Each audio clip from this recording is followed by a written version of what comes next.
In the year 1907, in this London pub, two young political exiles from Imperial Tsarist Russia met to discuss politics over a beer.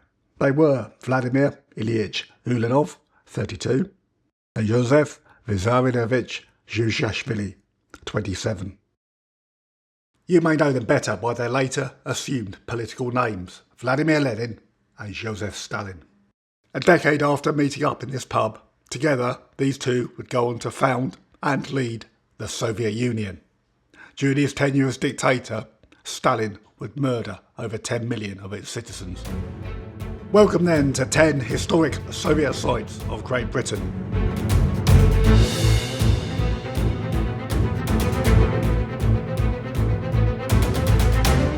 A few years ago I published the video 10 Soviet sites of Berlin. It was very popular, check it out, it's a great vid, link in the top right corner. So this then is going to be the sequel, where we're going to visit 10 Soviet sites of the United Kingdom. Wait a minute, what do I mean, Soviet sites of Great Britain? Haven't we always been mortal enemies?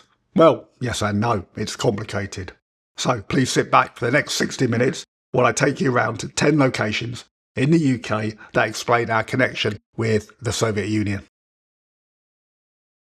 To start off then, let's head out to the cradle of the Bolshevik Revolution, Clerkenwell in London. Our first historical Soviet site of the United Kingdom is here, central London. To be exact, Clerkenwell Green in central London. Actually, it's a number of sites around this location, but we'll start here, Clerkenwell Green.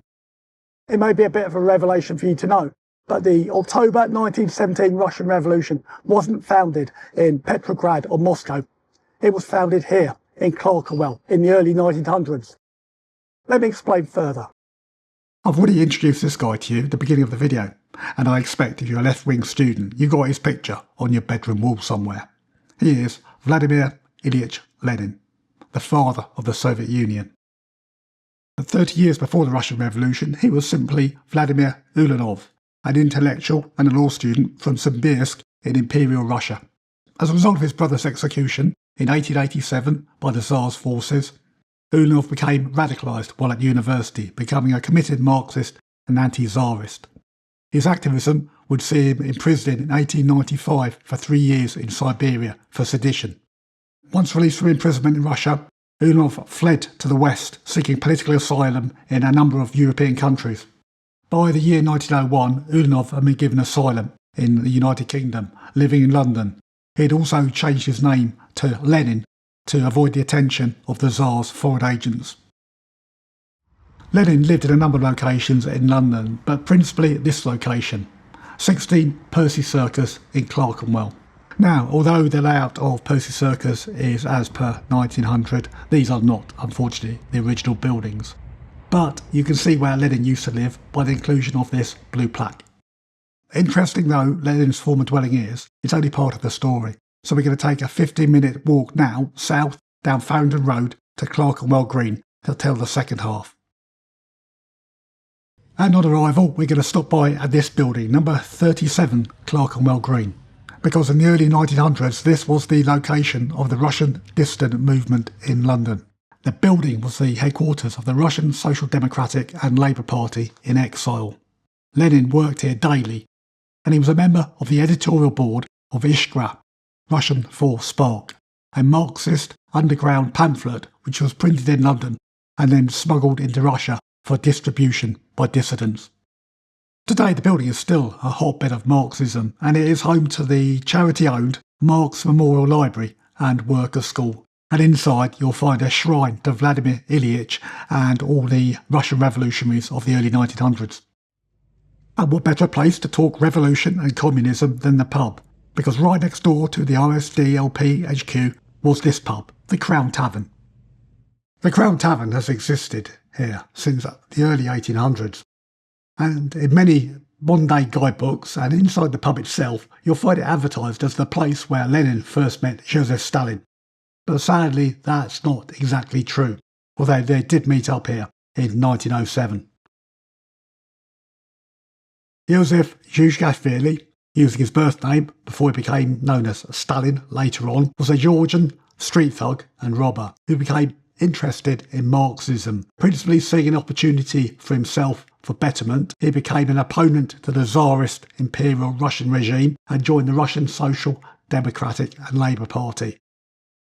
In 1905, at Tampere in Finland, the party was holding a conference. By now, Lenin was the leader of the more militant Bolshevik faction of the party, and it was here that he was introduced to Zhukashvili as a Georgian delegate and a mover and shaker. It was, however, 2 years later in London where the two met again, at the party conference at the Brotherhood Church Hall in Hackney.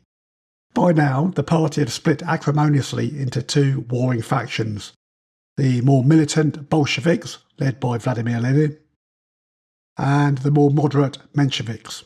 The party conference was beset by infighting. It was in this context that Zhukashvili, he wouldn't change his name to Stalin until 1912, visited the 1907 conference. By now he was a committed Bolshevik, and with a reputation for violence and bullying within the party. Joseph was also penniless, which forced him to find lodgings in one of the cheapest doss houses in London, in Whitechapel. Today, the place he stayed is known as Tower House, and he is converted into fairly luxurious apartments. Later, at the conference in Hackney, between debates, Lenin sought out Zhukashvili as a man recommended to him as useful to the Bolshevik cause as an enforcer. It is known later that Lenin invited Joseph and a number of other up-and-coming Bolsheviks over to his local pub, the Crown Tavern in Clerkenwell, to discuss politics and to consolidate his power base with the Bolsheviks. Therefore, it is true to state that the partnership that formed the Soviet Union started in this London pub over warm beer and music in 1907. Of course, the rest of the story is history. From that meeting in the Crown Tavern in Clerkenwell, within a decade after the Russian Revolution of 1917, Lenin would become the first chairman of the Soviet Union, with Joseph Stalin as his right-hand man. But Lenin would not last long in power, dying after 5 years, which left the path open for Stalin to take complete control of the Soviet Union, and he did so ruthlessly, purging any opposition. He then inflicted genocide on his people in a period known in Russian history as the Great Terror.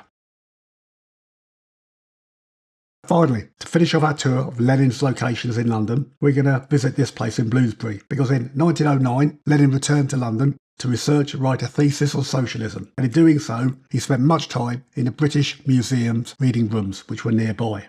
So for the 6-month period he was writing his thesis, Lenin rented a 1-bedroom apartment at 36 Tavistock Place, which is, like the others, commemorated with a blue plaque. After 1910, Lenin returned to mainland Europe, principally living in Switzerland until the start of the Russian Revolution in 1917. So here's a question for you. Had the British government not provided the Bolsheviks safe haven to organise in the UK and in London during their early years, would the October Revolution have taken place? It is a contention that perhaps the Soviet Union of the Cold War was a monster of the British government's own making.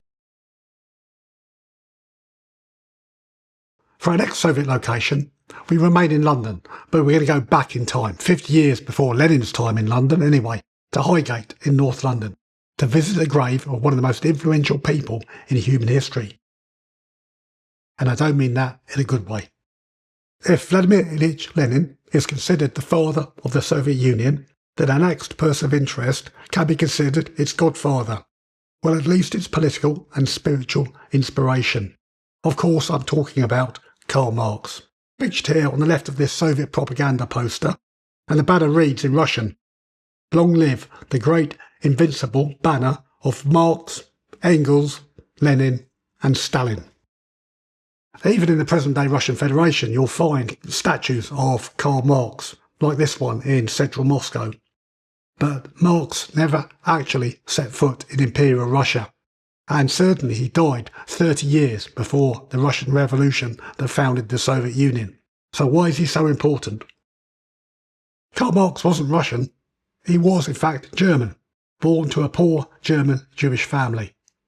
He spent the first part of his life working as a journalist, but then became an author, an economist, and eventually a philosopher. He was particularly concerned with writing about social justice and class struggle. His political philosophy today is called Marxism, which today sits on the extreme left of the political spectrum. But in 1848, together with his friend and colleague Friedrich Engels, Marx published the Communist Manifesto, an extreme form of socialism, and in 1867 he wrote Das Kapital, a critique of capitalism. It was Karl Marx who effectively invented communism, a movement that was then adopted by Russian revolutionaries, including Vladimir Lenin, towards the end of the 19th century. Put simply, if Marx hadn't been born, then the Soviet Union would not have existed. Given his writings, Karl Marx was considered a seditionist by the ruling classes in mainland Europe, forcing him to seek political asylum in the UK to avoid arrest and imprisonment. And he lived for a while here on Dean Street in London Soho. It is somewhat ironic that today this is the centre of the Soho gay village, given that Marx was a tub-thumping homophobe in his day, something his present-day fan base seemed to have overlooked for some reason. Be that as it may, back in the 1980s, the left-wing Greater London Council commemorated Marx's former apartment with a blue plaque, which you can see today, situated above a bar and a restaurant. Marx died in 1883, a good 20 years before Vladimir Lenin came to London, and he was then buried in a very modest grave in North London's Highgate Cemetery. Highgate Cemetery is a very popular Victorian Gothic cemetery, but it is still in modern day use. It's worth a visit. Of course, Karl Marx is the guest of honour of the cemetery, and the grave that most international visitors come to visit.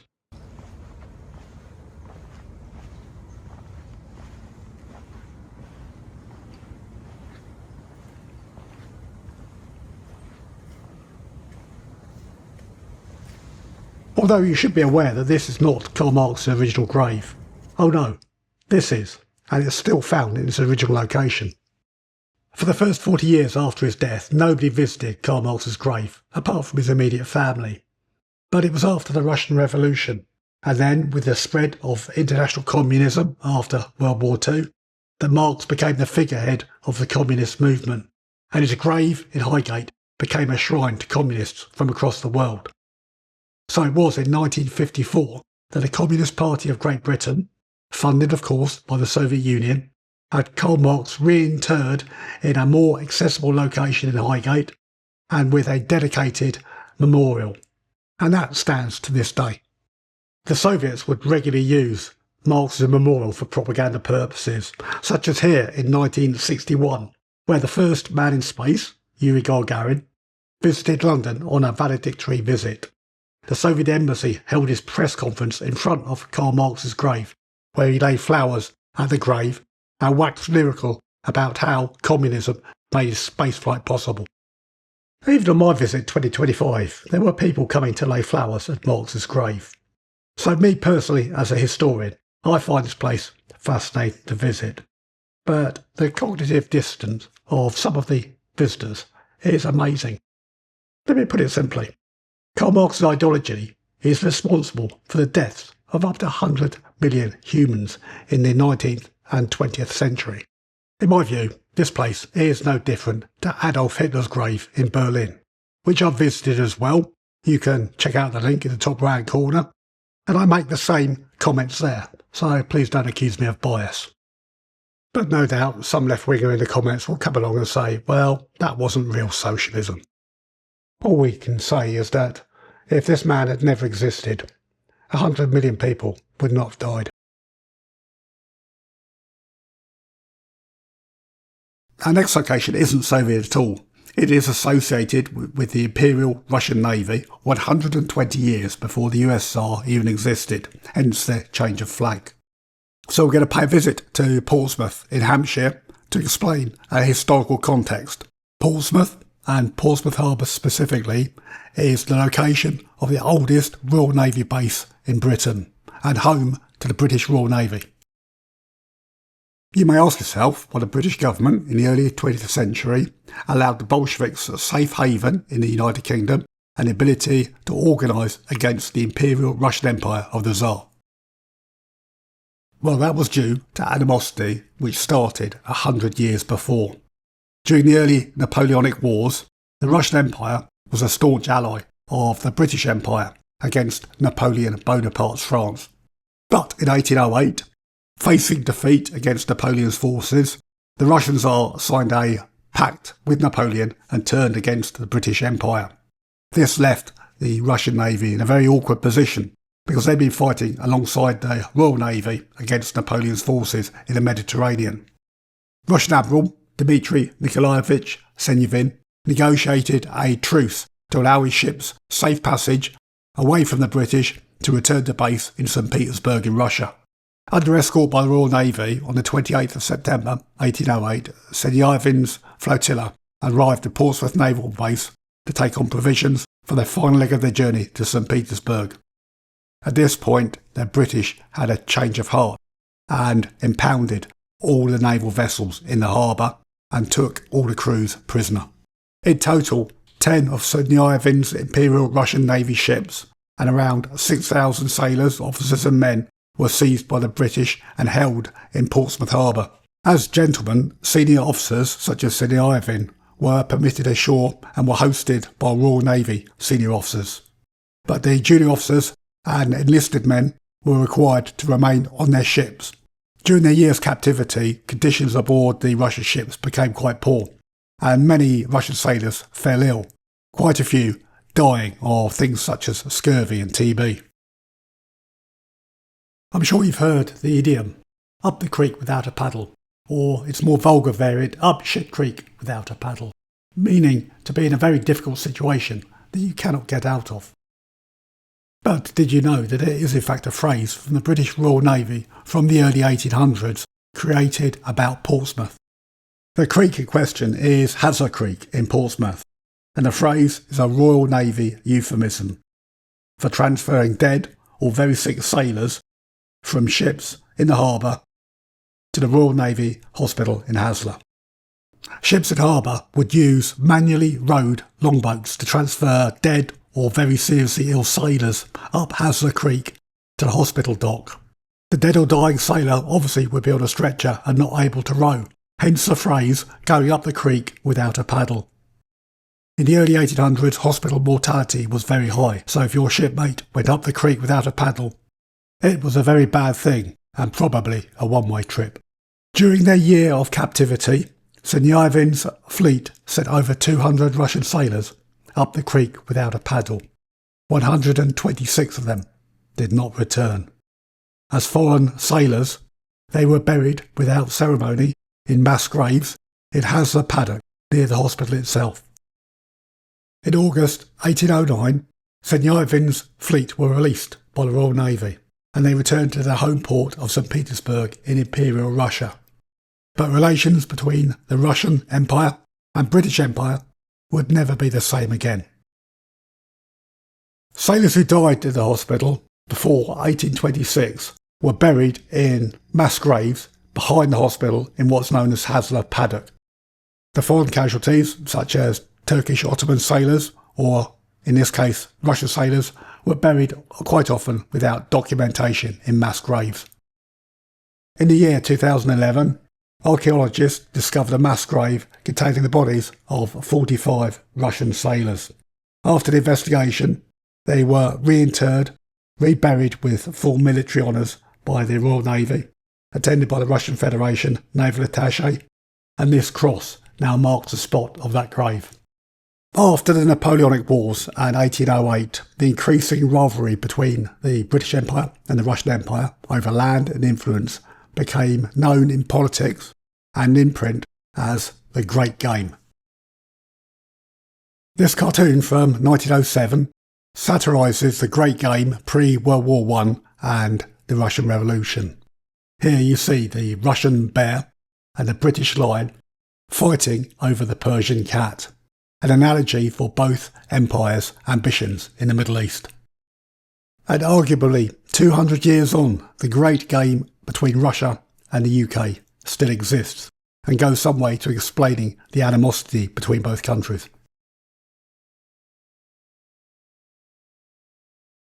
Our next location isn't Soviet either, but it continues our exploration of the great game between the Russian and British empires pre-Russian Revolution. Note please the change of the flag to that of the Romanov Russian Empire. This then is the site of the Victorian former Royal Navy prison in Lewes in Sussex. Lewes is located here on the map, in the southeastern corner of England in the county of Sussex. So why is Lewes relevant to this video? Well, that's because of events that took place in the mid-19th century. And those events were a clash between old world empires, the British Empire, French, Ottoman Empire, and finally, of course, the Russian Empire in 1853, centred on a Black Sea peninsula called Crimea.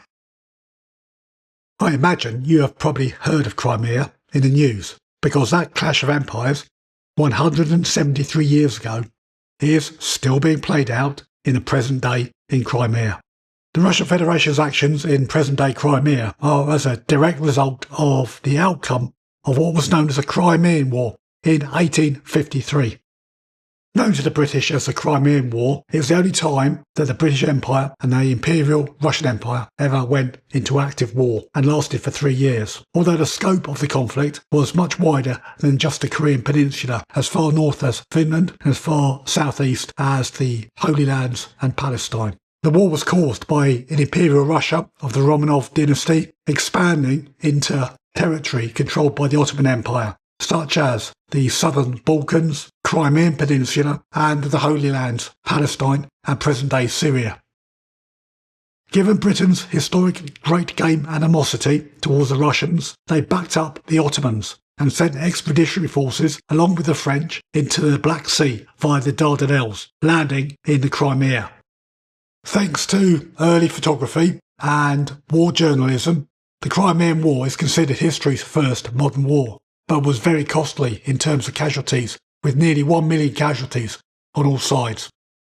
The Crimean War remains infamous in British history due to a notorious military disaster, the charge of the Light Brigade, where a cavalry brigade was sent in a direct attack against Russian cannons, resulting in almost total annihilation. So what does all that have to do with the little Sussex town of Lewes? Well, that's because Lewes was the site of the Crimean War naval prisoner of war camp. And all that remains of that prisoner of war facility today in 2026 is this small piece of brickwork. This small section of wall and the historic plaque attached to it in 1981 is all that remains of the Crimean War Lewes Naval Prison that housed Imperial Russian prisoners of war from 1853 to 1856. Lewes Civil Prison was requisitioned by the Admiralty in 1853 once the Royal Navy started to take Russian prisoners of war. But it was not run as a prison per se, because the Russian prisoners were kept under minimum security conditions. They were even allowed to walk out during the day into the town. They ran several cottage industries and by all accounts were quite popular with the townspeople. The Russian officers even moved their wives into the town for obvious reasons, staying in rented accommodation. At the end of the Crimean War, Lewes Naval Prison was returned eventually to the civil authority to become Lewes Civil Prison again. The old prison was eventually demolished in 1963. By all accounts, the Russian prisoners of war were treated exceptionally well. However, a few of them did die during the 3 years of captivity, and they were buried in Lewes churchyard. In 1877, Tsar Alexander II commissioned a memorial to their service, located also in the churchyard. Something unusual with the memorial is that when you look at the names of the fallen, they're all very European sounding names, not written in Cyrillic. That's because they were all Finnish, because Finland at that point in time was part of the Imperial Russian Empire. 135 years later, in the year 2012, the people of Lewes, helped by the Russian and Finnish embassies, refurbished the original memorial. The memorial was rededicated, attended by the ambassador of Finland and the Russian naval attaché.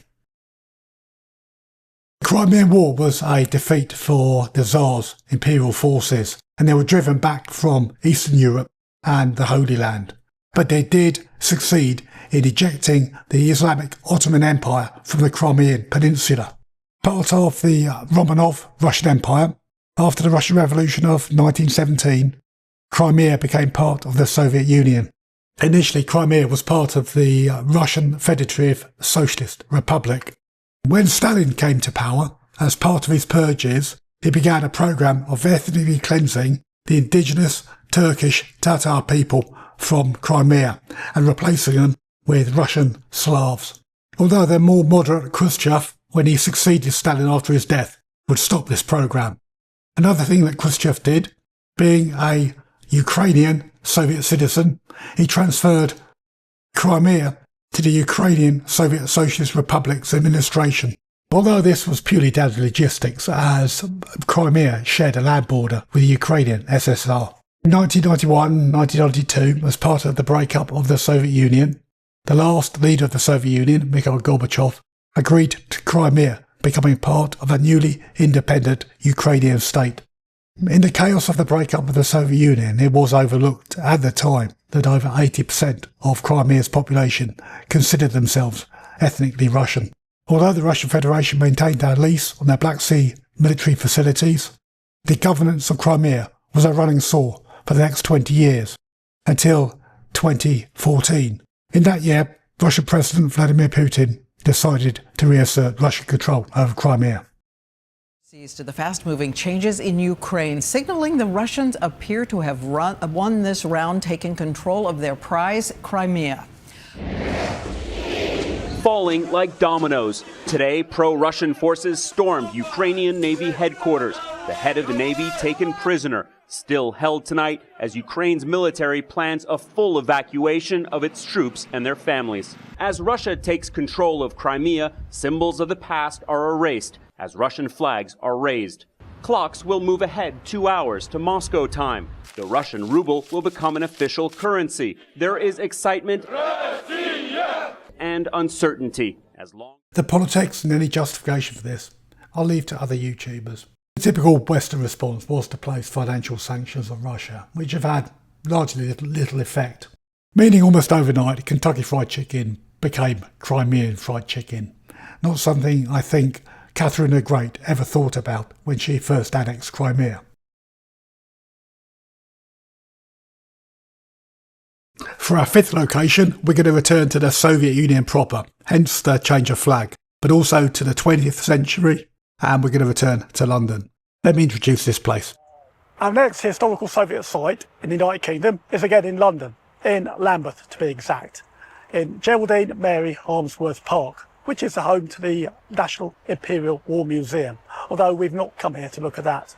What we've come here to look at is a memorial to an incomprehensible loss of human life. Located in the western corner of the park is the Soviet War Memorial to the Great Patriotic War, 1941 to 1945. Point of interest and accuracy here, the Soviets and the present-day Russians do not recognise World War II, as they only had one enemy, Nazi Germany. It is accepted now as Adolf Hitler's greatest strategic ever, having defeated the French forces and the British Expeditionary Force in 1940, forcing the Dunkirk evacuations, and with the United States still not in the war, instead of invading mainland Britain under Operation Sea Lion as planned, Hitler decided to turn his interests to the east and attacked the Soviet Union. Working on the principle that my enemy's enemy is my friend, Britain set aside its significant differences with the regime of the murderous Joseph Stalin and offered the USSR a wartime treaty against Nazi Germany. And so in 1942, the Anglo-Soviet Treaty was signed, and you would see posters like these in London and Moscow. For the winter of 1942 onwards, the Soviet Red Army had seized the initiative from Hitler's forces and began pushing them west back towards Germany. The Eastern Front of World War II was one of the largest and most brutal battlefields in human history, with a Soviet army of 7 million against Hitler's 3.5 million Wehrmacht. The casualties and loss of human life was just staggering, particularly on the Soviet side. After 4 years of total war in 1945, the Red Army linked up with the Western Allies along the River Elbe in central Germany. Ironically, a line that would become a front line in another war, the Cold War, in just 10 years' time. But to bring about Hitler's defeat, the Red Army had one last task, the Battle of Berlin. In the 2.5 weeks it took to defeat Hitler's last stand in Berlin, the Red Army lost 81,000 soldiers killed and 280,000 wounded. By the 2nd of May 1945, the red banner flew over the defeated Reichstag. Hitler was dead, and World War II in Europe was effectively over.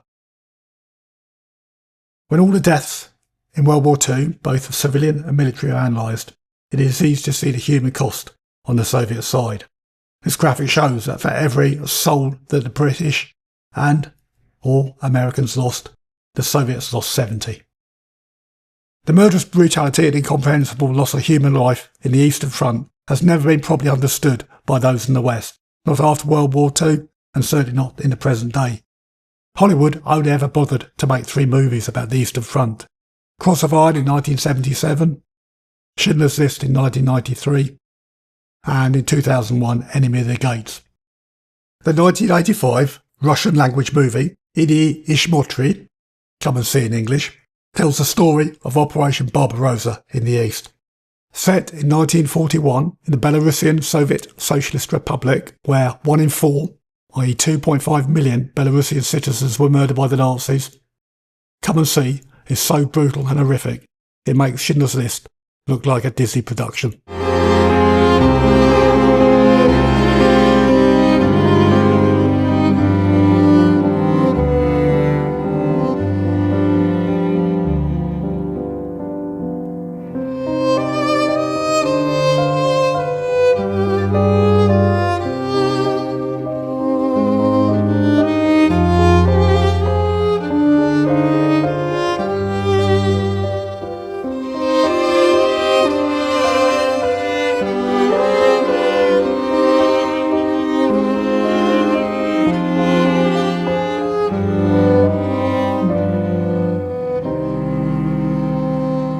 Due to the antagonism of the Cold War, it wasn't until long after Stalin's death, in June 1963, that then President John F. Kennedy would finally acknowledge the Soviet Union's losses during World War II.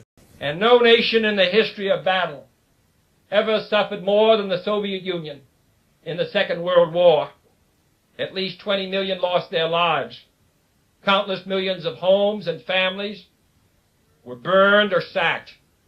A third of the nation's territory, including 2/3 of its industrial base, was turned into a wasteland, a loss equivalent to the destruction of this country east of Chicago. Just 5 months after making this openly conciliatory speech and offering an olive branch of peace to the Soviets, JFK was assassinated in Dallas.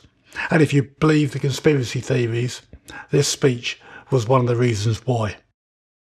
And all this history is represented by this small stone and bronze statue, which seems inadequate knowing what we now know about the incomprehensible loss of 27 million people in just 4 short years.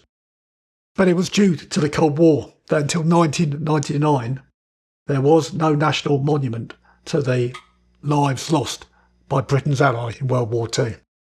This embarrassing national failure was noticed after the fall of the Berlin Wall. And in 1995, an appeal was launched both in Russia and in the UK by public subscription to fund a memorial.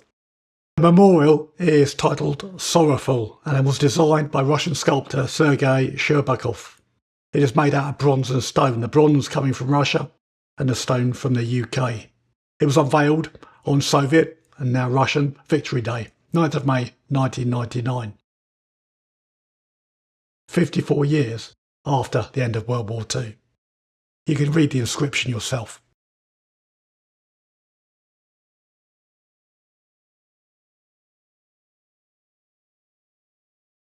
For our 6th Soviet site in Great Britain, we're going to travel north to the county of Yorkshire to visit the small English village of Great Eastbourne, where an accident in 1942 had the potential to change the entire course of World War II. Prior to 1939, relations between the United Kingdom and Stalin's USSR were very poor indeed. The British government quite rightly considered Stalin a murderous tyrant and the USSR a threat to peace in Europe. But with the UK declaring war on Hitler's Nazi Germany in 1939 and then Hitler invading the Soviet Union in 1941 in Operation Barbarossa. Both countries sought a pact to fight against their mutual enemy. In 1942, with the war still going Hitler's way both in the East and West, Stalin tasked his foreign minister, Vyacheslav Molotov, yep, that's the guy who has the petrol bomb, the Molotov cocktail named after him, to travel to the UK to negotiate an Anglo-Soviet treaty with Winston Churchill. Prior to Molotov travelling to the UK to negotiate directly with Churchill, he sent an advance party of his staff of several senior military officers to do his groundwork and reconnaissance of the British military support facilities. But that advance party mission ended abruptly here in Great Ousburn on the 30th of April 1942. So what on earth happened? That day, Molotov's advance party had been touring various RAF stations in the north of England and Scotland as a reconnaissance for the negotiations. As guests of the British Air Ministry, they were aboard a RAF de Havilland DH-95 Flamingo and were now en route in the afternoon back to RAF Hendon in London. Abruptly and without warning, the starboard engine on the aircraft exploded and detached, taking a portion of the wing with it. The aircraft immediately became uncontrollable and plummeted towards the earth. The people of Great Ousburn watched in horror as, completely out of the blue in the afternoon, the aircraft plummeted from 2,000 feet towards the village with its starboard wing on fire. Mercifully for the villagers, but maybe not for the aircrew, the aircraft missed the high street and impacted in fields about 250 metres to the east of the main high street. Everybody on board the aircraft, 4 aircrew and the 6 VIP passengers, were killed instantly. There was nothing the villagers could do. Within an hour, the RAF and Air Ministry turned up and sealed off the crash site. The villagers were given strict instructions not to talk about the crash or what they had seen, and they were given no indication of the importance of the passengers who had been on board. But this wouldn't have been unusual for wartime. The following day, Stalin was told of the disaster and the fact that his advance party had been wiped out. Reportedly, his words to the unfortunate aide who had to break the bad news to him were, "Nui soyuzniki u nas," what allies we have, before flying into a rage. Stalin suspected that anti-Soviet elements of the British government had deliberately sabotaged the mission and had his delegation murdered. Despite an RAF inquiry proving irrefutably that simple mechanical failure caused the crash, Stalin harboured this grudge for the rest of his life. But with Hitler's forces laying siege to both Stalingrad and Leningrad and closing down Moscow, Stalin needed British and Allied support and was prepared to overlook the incident. Therefore, Molotov's diplomatic mission went ahead as planned, and just 3 weeks after the crash, the Anglo-Soviet pact against Hitler had been signed in London. Due to the high level of secrecy involved in the Soviet diplomatic mission, it wasn't until well after World War II that the true nature of the crash and those involved became known about, or Stalin's involvement and the risk to the Anglo-Soviet pact. But today, if you visit Great Ousburn, you'll find there is a small memorial to the crash site. There are 2 plaques, one in English and one in Russian, affixed to a wall next to the field where the aircraft finally crashed. This memorial was unveiled in the year 2012, and it was the first time since the end of World War II that this crash was properly acknowledged and commemorated.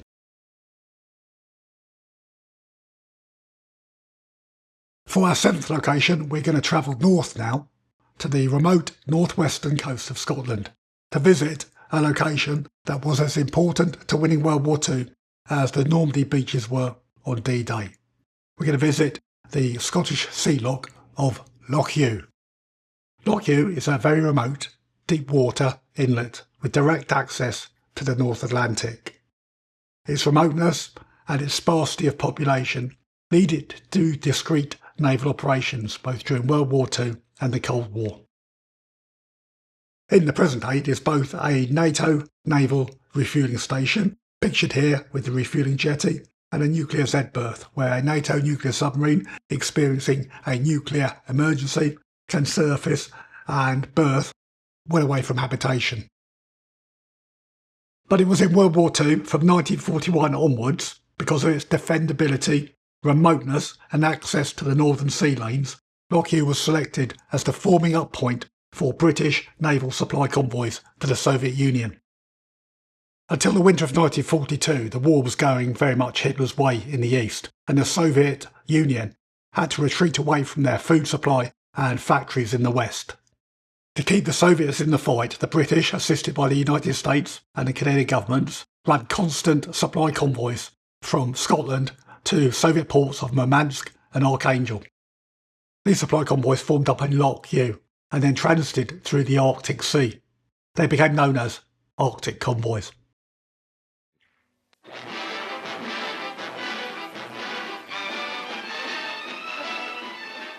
These are British tanks destined for the battlefront in Russia. Light and medium armored destroyers by the trainload, going to reinforce the fighting Soviet army in that death struggle of men and machines on the Eastern Front. Outward bound, they're convoyed by warships, heading for the Arctic Circle. Over 2,000 miles of dangerous waters, traversing the icy route that leads to Russia. Off the bleak northern tip of Norway, as the Arctic night falls, lookouts spot Nazi bombers sneaking in to attack. Pom-poms, anti-aircraft guns blaze into action.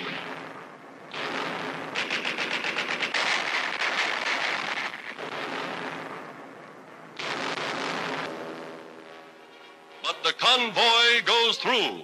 Help for embattle Russia in a steady stream of iron ships and iron men. Each convoy was a very high-risk operation, with a constant risk of being attacked by German aircraft or by torpedo attack from German U-boats. To mitigate these threats, the convoy commander would always try to push the convoy as north as possible away from the European mainland and into the Arctic as much as the ice pack would allow. But then this would expose the convoy to a much more insidious enemy, the extreme Arctic cold. If a man fell overboard, his life expectancy in the water was less than 8 minutes. If a ship was torpedoed and men went into the water, there would be no survivors. Even without enemy action, just simple day-to-day deck duties became a matter of survival. Winston Churchill would describe the convoys in Parliament as the worst journey in the world. Also because, as the wartime saying went, loose lips sink ships.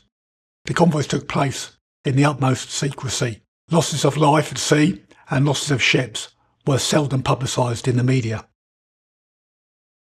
The casualty toll for the Arctic convoys was indeed grim. By the end of World War II, over 3,000 Allied sailors had been killed, mostly British but also some Soviet, US and Canadians. 85 Allied merchant ships had been sunk by the Germans and 16 Royal Navy warships. Today, that loss is commemorated at the National Arctic Convoy Memorial near the hamlet of Cove on the north tip of Loch Ewe. The memorial is situated in the centre of the site of the former Royal Artillery anti-aircraft battery that protected Loch Ewe during World War II from enemy air attack. Most of the buildings are still standing but are derelict.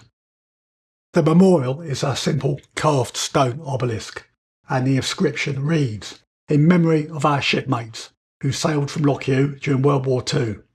They lost their lives in the bitter Arctic sea battles to North Russia and never returned to this tranquil anchorage. We will always remember them." It must be fully remembered that Hitler's forces got within 12 miles of the centre of Moscow in December 1941, with only the harsh Russian winter preventing them defeating Stalin's USSR completely. It was the supply convoys during 1942 that gave breathing space for the Soviet Union war effort to regroup and go on the offensive. Had these convoys not taken place, World War II would have ended completely differently. This is something that has never been forgotten by the Soviet people or the Russian people in the present day, despite political differences. They are always eternally grateful for the lifeline that the British gave the Soviets during World War II.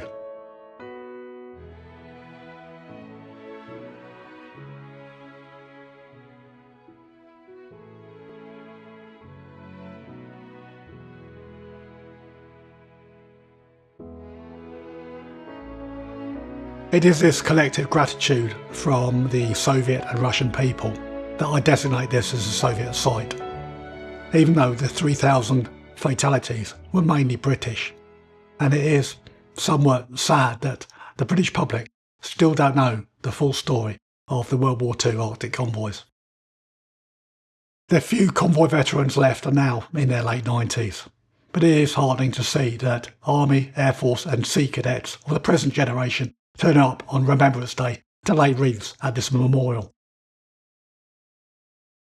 It is ironic, given the high esteem that the Soviets held this location in, that when the relations between us and the Soviet Union soured during the Cold War, it would be the place earmarked to berth the Royal Yacht Britannia to protect Her Majesty the Queen and the power of royal prerogative and the Crown in the event of a nuclear war.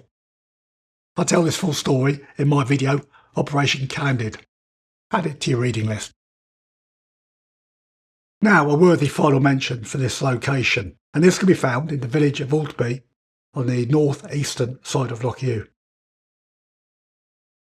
Despite this location's remoteness, and it is remote compared to the rest of the United Kingdom, it is home to the Arctic Convoy Museum. This is a fairly small museum and relatively new, situated in a former shop. It is a charity and it is run by charitable donations and a fairly dedicated staff of volunteers. It is really good to see, as I described, this largely forgotten about piece of British history being remembered and dedicated in such a modern facility. It is open between April and October each year to pick up on the passing tourist trade. So, if you're British, or even one of my many American subscribers, and you find yourself on a road trip of Western Scotland, please add this place to your destination list. Say I sent you. For our next Soviet site in Great Britain, we're going to remain in Scotland, but we're going to change mode of transport from sea transport to air transport. Welcome then to the former RAF station, Errol in Perthshire. The RAF station was located about 1.5 miles northeast of the village of Errol. By dimming present-day Google Maps, I'm going to show you the perimeter of the original air station, and I'm going to mark its 3 concrete runways in yellow. Hopefully this will allow you to make sense of this 1943 German Luftwaffe intelligence air photograph of Errol Airfield. Errol was a very short-lived World War II RAF airfield. Constructed in 1942, it became operational in 1943 and then was closed down after the war in 1946. Since the end of World War II, it ceased to become an operational airfield, and this is how it looks today from the air. It is in industrial use and also home to the biggest car boot sale in Scotland. From 1943 onwards, Errol had 2 principal roles. Firstly, it was a training base for heavy bomber crews, where crews would learn to fly the Avro Lancaster before being posted to operational squadrons in southern England. But secondly, it was a UK station for the UK to USSR Northern Air Transport route. This route was highly hazardous even in good weather, and without German Luftwaffe interference it would take 10 hours to fly from Errol to Moscow. So therefore only the larger transport aircraft made this route, and they would fly as singletons, as low as possible to avoid detection. If they were detected, however, they would almost certainly be shot down. One of the aircraft utilised in this role was the Armstrong Whitworth Albemarle, pitched here under the RAF Ferry Command. Under the Anglo-Soviet Pact of 1942, which we've already discussed, the Soviet Union agreed to purchase 200 Albemarles from the UK for use in the transport role. And these new Albemarles would be flown by Soviet pilots. They would be based at RAF Errol and would train on the Albemarle before flying new production aircraft to Moscow. And so, from mid-1943 until the end of 1944, RAF Errol played host to the Soviet 1st Transport Division. It was the only time in history that a Soviet military unit was based in the mainland United Kingdom. The Soviet officers were incredibly popular, both on the RAF station and in the local community. But the Albemarle programme was largely a disaster. Of the 200 aircraft ordered, only 12 ever made it to Moscow. 2 crashed en route, and then in 1944, with the war virtually won, Stalin cancelled the order.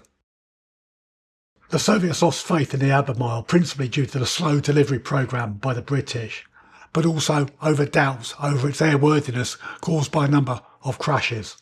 The final nail in the coffin, though, was that the United States was heavily discounting the Dakota transport aircraft, and Stalin intended to buy that in 1945 instead. As well as the two Albemarles lost operationally in transit to the USSR, a third Albemarle was lost in a training mission in mid-Scotland. This is known as the Lenin air crash of the 29th of May 1943. On that day, a training Albemarle from RAF Errol was being piloted by an all-Soviet crew under command of Major Alexander Ivanovich Gruzin, a highly experienced test pilot with over 200 combat sorties on the Eastern Front under his belt. He was also already a hero of the Soviet Union. This award is the equivalent of the British Victoria Cross or United States Congressional Medal of Honor. Due to Major Gruzin's experience, pilot error was ruled out, and it is largely believed that the Albemarle suffered a catastrophic failure in flight, causing it to crash in the centre of the village of Lenin. Many villagers who witnessed the crash stated to the Board of Inquiry that in its last few seconds of flight, Major Gruzin tipped the aircraft to avoid crashing into civilian housing, an act for which he was posthumously awarded by the Soviet Union. Because of this, in 2019, the local people of Lenin funded a memorial stone to mark the crash site and commemorate the lost Soviet aircrew. And a year later, a larger memorial was unveiled in the churchyard of Elwood Church near the former RAF station. This memorial was principally also to Errol Airmen, but also to all Soviet aircrews lost while operating in and out of the UK during World War II. To support the memorial project, the Russian government gifted a large piece of quartz granite of the type used in the construction of Moscow's Tomb of the Unknown Soldier, and the RAF Association provided a bronze plaque. The Errol Airman Memorial, as it is known, was dedicated on Remembrance Day 2020. This great memorial stone will stand proudly at Errol Church and will be a special tribute to those brave Russian pilots who fought so valiantly alongside the Royal Air Force during World War II. As before, you can read the inscription yourself.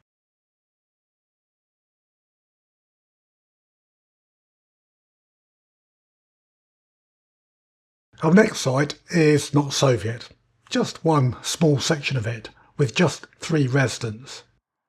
We've come to visit the Red Army section of Tidworth Military Cemetery in Wiltshire, run by the Commonwealth War Graves Commission. The overwhelming majority of those interred here are British casualties from World War I and World War II. Many are casualties who were treated and died of their wounds at the nearby Tidworth Military Hospital in those conflicts. Okay, so this might not be a Soviet site per se, and the reason I've come to Tidworth Military Cemetery today is to visit the graves of 3 Soviet soldiers who died during World War II. Now, I could have come to any one of a number of cemeteries throughout the United Kingdom, but it may surprise you to know that only 18 Soviet Army war graves exist in the United Kingdom. Why so few when the Soviet Union lost 27 million people? Well, that paucity of war graves will tell a very historic and tragic and brutal story of the Red Army and what happened to their prisoners of war. So I'm going to visit the 3 graves now, and I'll tell you the background as we approach the graves themselves. The principal reason for the lack of Soviet casualties buried on UK soil is geographic, because until 1945, when the Western Allies linked up with the Soviet Army on the Elbe, most fighting was in the east, and casualties were evacuated eastwards, leaving only Navy casualties, who were generally buried in sea, and Air Force airmen casualties, who were buried more or less where they fell, at the airfields up in Scotland. In late 1944, early 1945, when the Western Allies entered Germany through the Ruhr Valley, then they began to encounter concentration camps, filled with the undesirables of the Nazi regime, and many Soviet prisoners of war. The Soviets were often in a pitiful condition. The most seriously ill of those Soviet prisoners of war liberated from concentration camps in 1945 were sent back to the United Kingdom to be treated in base hospitals. Some recovered, but many did not. The 3 individuals I come to see today did not. This section of Tidworth Military Cemetery is reserved for the dead of the Allied nations from World War II. And in this section you'll find Australians, Poles, and also 3 Soviet graves. On the cemetery map, you can see the Russian section labelled in the south-eastern corner in plot F. It falls into the trap of calling all 3 that are buried here Russian. I don't know, but the correct term would be Soviet, because not everybody who served in the Red Army was a Russian. These then are the 3 Soviet war graves. In a standard military Commonwealth War Graves Commission stone style, depicted with a Soviet red star. Each grave simply has the soldier's name, his date of death, and Soviet forces engraved. Okay, I really wanted to tell the full story of these 3 soldiers and provide you photographs of what they looked like during World War II. Unfortunately, there is very little information available about them, either with the Commonwealth War Graves Commission or the Russian Embassy in London. In the historical section of Tidworth Military Cemetery, it states that all 3 soldiers died while being patients at Tidworth Military Hospital, which I accept is accurate. But it then goes on to say that they were liberated from a concentration camp in the Channel Islands, and their dates of death make this impossible. So what I do know about these 3 soldiers is very basic. So let's go through it. So our first soldier, Soliman Suleimanov, was the only one with a recorded age. He died when he was 19 years old on the 15th of May 1945. The cause is not given. It is worth remembering that when these soldiers were evacuated, they were in very poor condition and probably non-verbal and unable to give basic details about their dates of birth, etc. It is my belief that the other 2 casualties were similarly either 19 or 21 years old, still very young. Nikolai Hurayasik died on the 16th of April 1945, cause not known. Alexander Novokorezhno, I do know his cause of death. He died of end-stage pulmonary tuberculosis, TB, almost certainly picked up whilst in captivity. A condition his Nazi captors would have given absolutely no treatment whatsoever for. And it is ironic and sad that he died literally on the last day of World War II in Europe, 7th of May 1945.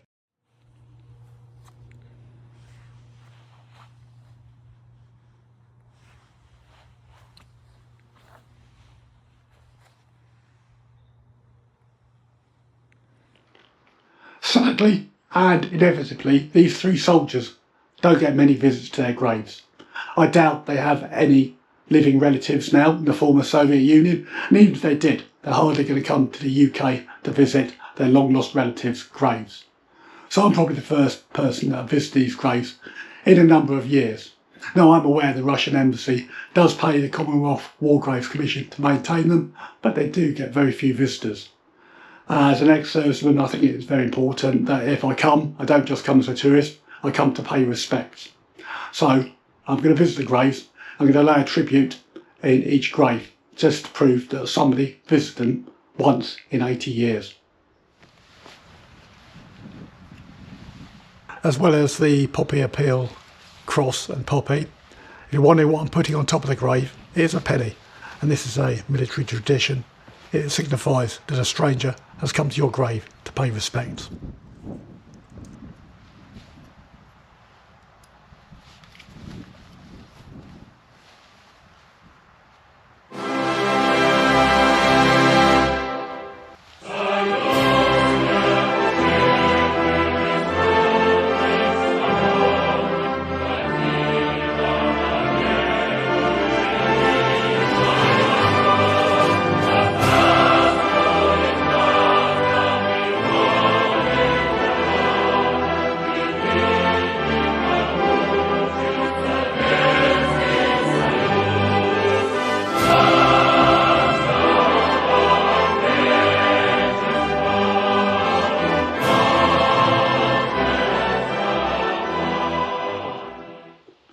critically important to remember the individuals who died during World War II, whatever nation they fought in. Even our enemies at the time, the Germans, and I've been to German cemeteries in present-day Germany. The reason these soldiers are forgotten about, not neglected, it would be unfair to say their graves are neglected. The Commonwealth War Graves Commission does an excellent job, because the Cold War started within 5 years of the end of World War II. And from being our allies in World War II, very quickly the Soviet Union became our mortal enemies for the next 40 years. But it doesn't detract from the sacrifice these individual men made for freedom. And I think it's worth coming and visiting their graves once in a while, at least once in 80 years. Right, let's move on to our next Soviet site. Now for our final Soviet location in the UK, and our only proper Cold War one.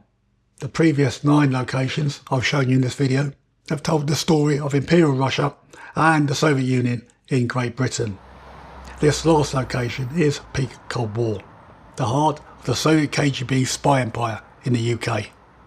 I've brought you to Highgate Westhill in North London, and we're presently outside the security gates of numbers 32 to 33. Now normally I would stand here and do my introduction to the camera, but on this occasion I'm going to film a quick walk past and then move away from the area quite quickly. And the reason for that is that this entranceway is under 24-hour surveillance by the British government from these pair of cameras located on this lamppost. And if I hang about here filming, very quickly I'm going to have a Metropolitan Police unit tasked to stop and account me and get my details. What on earth could be so sensitive in this leafy little suburban area of North London?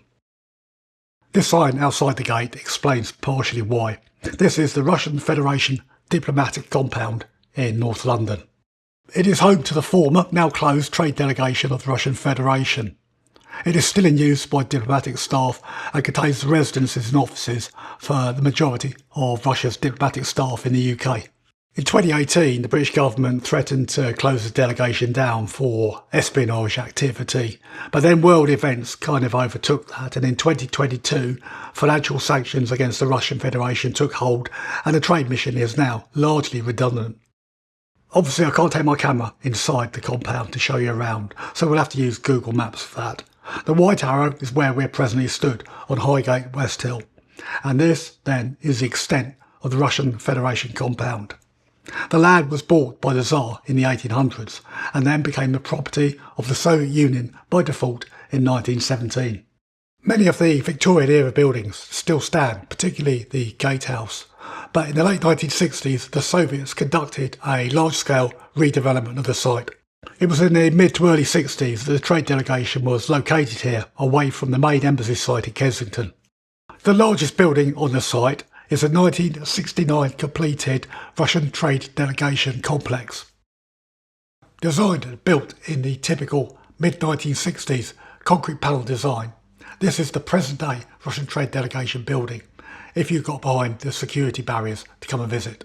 The office is designed to be mixed space. The top 3 floors are offices and office suites, and on the ground floor is a combination of exhibition space and hospitality areas. This is a quite recent photograph provided by the Russian Embassy of the inside of the Russian trade delegation reception areas. And you can see that the building has lost none of its Soviet aesthetic. Black and white, checkerboard marble tiles and wood panelling walls. Also, to be unkind, you don't get much more stereotypically Russian than a paunchy, middle-aged diplomat or executive, clearly punching above his weight, with a 6-foot-tall, blonde, very good-looking Russian woman. So what does this building have to do with the Cold War? Well, simply because before it was the Russian Federation trade delegation, it was the Soviet trade delegation in the UK. It was in 1971 that it was at the epicentre of a massive international scandal, where after a protracted British MI5 operation against the Soviet intelligence service, the KGB, 105 Soviet diplomats were expelled from the UK for spying. MI5 had proven, something suspected for a long time, that the Soviet trade delegation was simply a front for espionage and was the headquarters of the KGB in the UK. The British operation against the KGB in the UK was known as Operation Foot. Is it possible for me to tell this story in a few short minutes? I've made a separate video about Operation Foot in 1971. It is 45 minutes long. Please check it out if you want to know more. After Operation Foot in 1971, the Soviet trade delegation became synonymous in the British media with espionage and became known as a nest of vipers. It would later feature in Frederick Forsyth's novel and subsequent Hollywood movie starring Pierce Brosnan and Michael Caine, The Fourth Protocol, and Bill Graham's novel Break In, about a fictitious MI5 operation inside the Soviet trade embassy in the 1980s. Even today in 2026, we all know that this compound is still used by the Russian Federation for espionage activities in the UK, hence why it's such a sensitive site.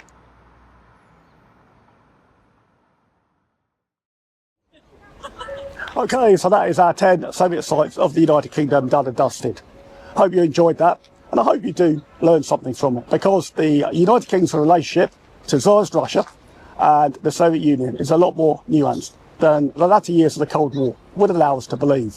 As ever, if you enjoyed it, please give me a like, and also if you enjoy historical content and Cold War content, please consider subscribing to my channel. I'd love to have you aboard. That's all. Have a nice day now. See ya.